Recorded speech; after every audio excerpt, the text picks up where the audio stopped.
In this video, I'll show you how I painted one of my most successful portraits from life. I did a huge amount of work to cut out all the empty frames, meaning when I'm mixing paint, when I step away, or when I just take a break. I removed all the pauses to make it more comfortable to watch. That's why my process, which actually took 50 minutes, only lasts 18 minutes in this video. Basically, everything is for your convenience. I start like I usually do, by finding the main spot of the head. You could say sometimes I do it with just one color, like now in the center of the face, making the entire silhouette this way. When there is good contrast, like in this case between the hair and the face, I immediately make the hair darker, and the face as well. And when I highlight, or rather separate the facial part from the hair, I start to find the darkest parts on the face, like the eye sockets, the shadow under the nose, or in this case, behind the nose. So I find the brightest parts, and then I mark the lips as a single solid spot. So in just a few minutes, I probably spent about 3 or 4 minutes on this. That is, I've already found the composition, and I've already established some tonal relationships. And look, the difference here is compared to my main ones. Well, you know how I usually do it. The difference here is that right from the very beginning, I started adding colors like green, and also some additional different cool shades. Basically, I always used to paint everything in warm tones first, so it would be easier to make corrections. In this case, I was in a very inspired mood. So that's why the portrait turned out well, in my opinion, both energetically and technically. And I started adding cool tones almost right away. So what's the task? My task right now isn't so much about capturing accuracy as it is about laying down a certain foundation. Well, a basic kind of color scheme, and accordingly the main tonal relationships as well. Look, I'm trying to maintain it. That is, I've marked the lightest areas, the darkest areas, and now I'm starting to look for the midtones. So basically, just a few. Well, it's probably been about 7 minutes here already, maybe, yeah. And now I'm starting to refine things little by little. The shape of the face, the shape of the head, I'm gradually finding the hair. And I'm using, look again, different colors. Greenish, brown, burgundy, and even some black in places. This way I end up with an impressionistic style in this video, in this portrait, and throughout the whole process. During this time I got incredible enjoyment from it. Sometimes there's such a powerful surge that the process just happens on its own. I mean, at that moment, I'm always in a hurry to do it faster. Look, I tried to make the background dark and realized that I don't want it like that. It's really important to listen to your intuition during the process. And if you feel that something's off, then you should pause, analyze, and move on. So don't keep doing something that even seems right if you feel you shouldn't do it. So I decided to leave the top almost white, and at the bottom I decided to darken it a little. And here I'm using drips to make the background more abstract and less man-made. As these drops spread, some areas remain darker while others are lighter. A cool texture remains, and I like experimenting with it. Add, remove, look for elements that you like, and if there are ones you don't like, get rid of them or change them. So it's like this here because I cut everything out. Pause. The process is moving so quickly I can't comment, even though I expected it to be boring. Look, I'm adding brightness to the hair. Also, I added it in a pretty abstract way, even though there isn't really much of that there. And here, a very intuitive approach is often used, especially if you're in a state of flow like I was here. So really, it doesn't come from your head. It's like a hint from somewhere, maybe the subconscious or higher consciousness. Call it what you want, but it doesn't come from the brain. So at that moment, I often act illogically. So just go with what feels right. So now after I added, there's turquoise and orange, and on. This blue has a purple tint, sort of purplish, and a little bit on the face. Oh, look how it instantly transforms. And I haven't even refined anything yet, as you can see. So everything is in this kind of rough mode.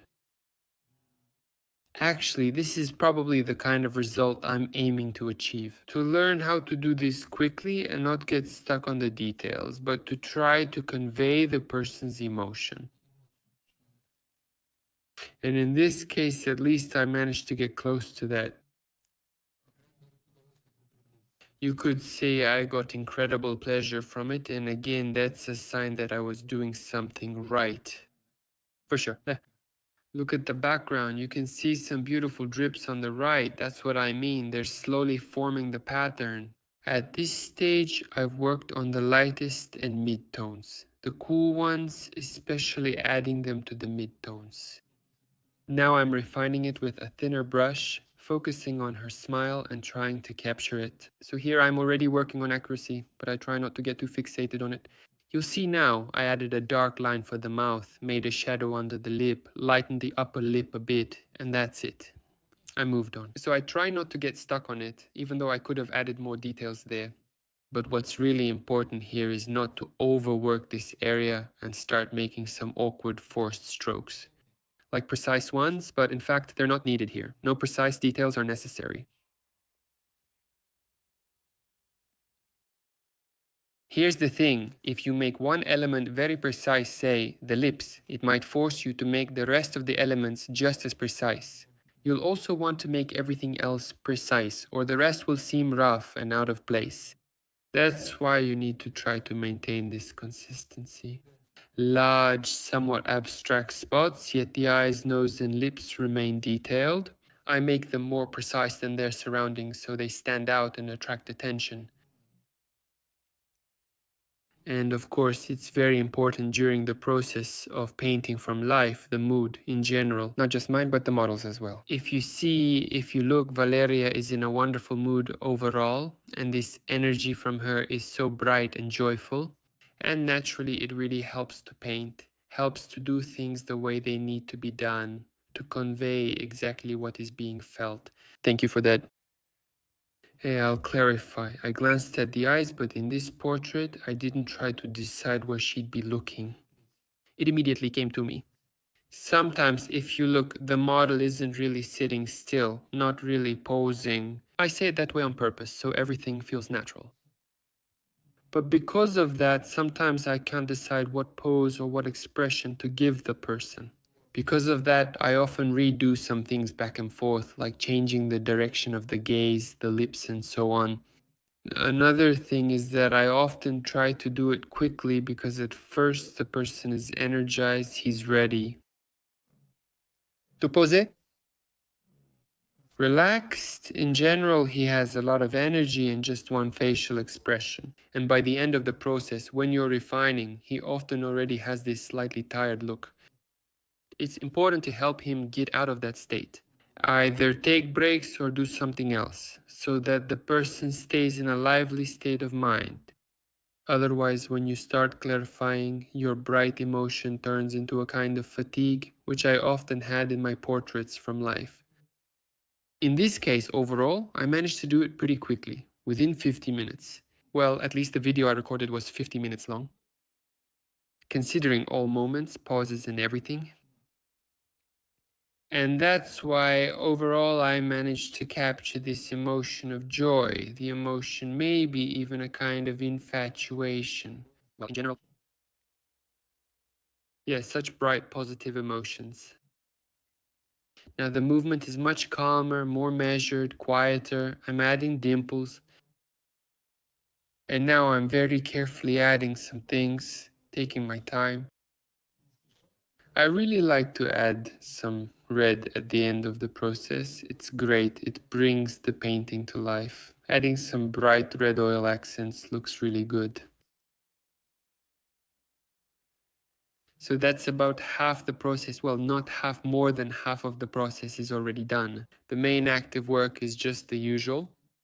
As you understand, at the beginning, as I've said many times in my videos, when I make a 1-minute video, about 80% of the time in that video is the process that happens in the first 10 or 15 minutes because the biggest changes are the most noticeable. And it's best to include them in the video, because if I only include the finishing touches, which are almost unnoticeable, such videos won't be interesting. because there won't really be any visible dynamics there.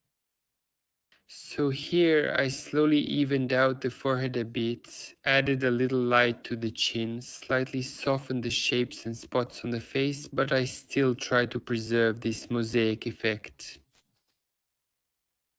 Little by little, more precisely right here. About finding proportions, which I didn't even get a chance to talk about. I've talked about this many times before, basically. So the main task, first of all, is to find the silhouette of the overall head. Next, add hair to the face. Next, we divide the face, for example, into 3 parts from top to bottom, from the hairline to the eyebrows, from the eyebrows to the base of the nose, and from the base of the nose to the chin. That's if you divide it vertically. Next, don't forget to outline the axis of the face, because if the face is turned, it's very important not to lose this axis so that the open side is as open as it needs to be. And the receding side of the face naturally should be much smaller. That is, they were the same. Well, after you've already marked the eye sockets and the shadow under the nose, you start to work out the details more carefully, little by little, and observe. The closer you get to the finish, the more you need a good eye. You can train it through sketches, daily quick sketches that is, to train your sense of proportion. You don't have to paint portraits in oil, you can just take a pencil and a notebook with you. And wherever you have the opportunity to see people, you should draw them. Sketches, 5-minute, 3-minute, even 1-minute sketches to capture some of the main shapes and main volumes. Well, in a case like this, at the final stage of the portrait, there's really not much need for commentary anymore, because now it's just about refining the details. I can see everywhere there's a mismatch. So, we're moving from the larger shapes, looking at the shape of the face, looking at it, this oval of the face, looking at the shape of the head, the proportion of the hair to the face. And we also alternately move into the details to clarify some things even more and add sharpness, specifically on the most important elements, that is, things like the eyes, nose, and lips. It's important to remember to focus on the whole picture. That's the main point.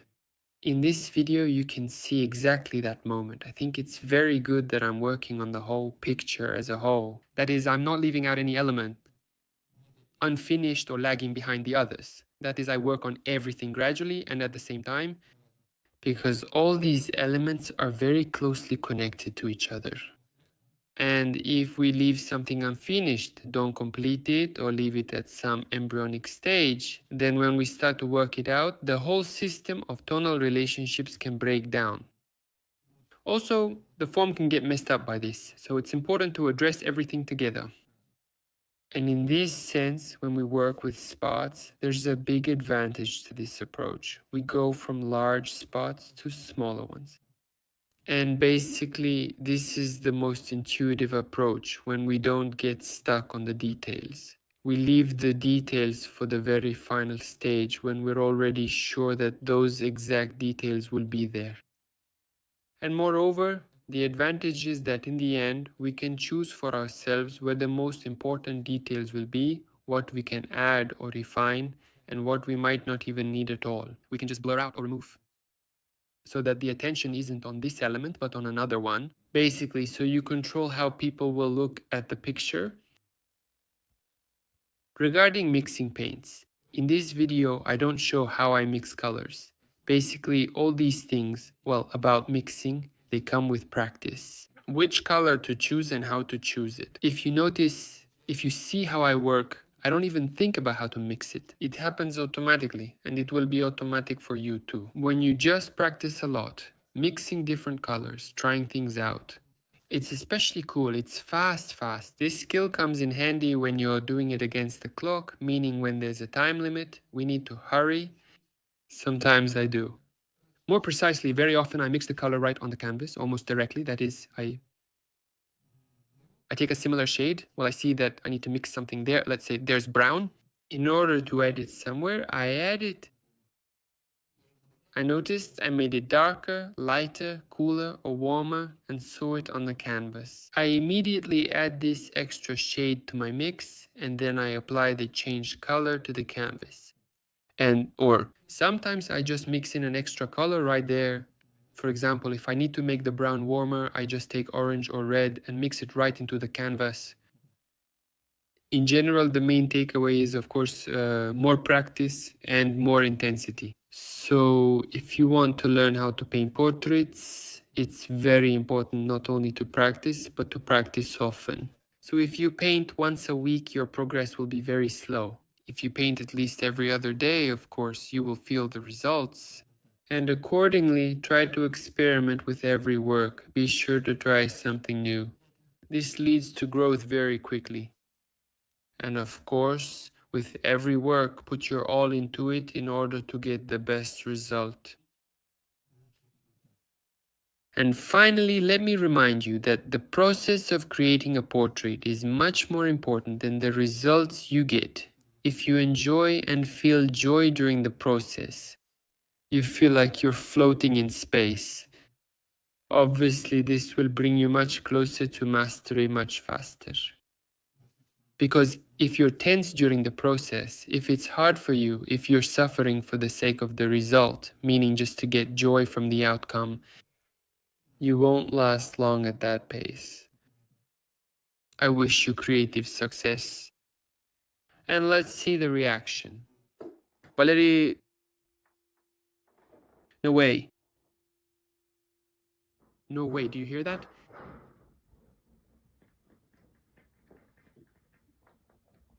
Oh, listen, he doesn't look like him, does he?